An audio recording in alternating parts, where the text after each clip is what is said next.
Sutro's iADC molecule is a single therapy that has two activities that can both effectively kill the tumor and mount a protective immune response.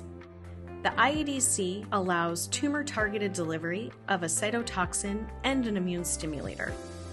The iADC molecule allows for disruption of the primary tumor and activation of innate immune cells within the tumor microenvironment.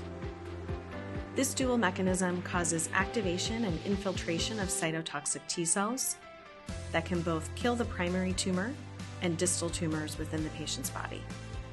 The iADC can bridge innate and adaptive immune responses, allowing an army of prime T cells to attack the primary tumor as well as distal tumors. The iADC molecule can work alone by pushing on the gas of the immune system and priming new populations of immune cells. It could also synergize with other immune therapies that release the brake off the immune system, such as checkpoint inhibitors. The iADC mechanism has potential in hard-to-treat cancers by activating an anti-tumor immune response.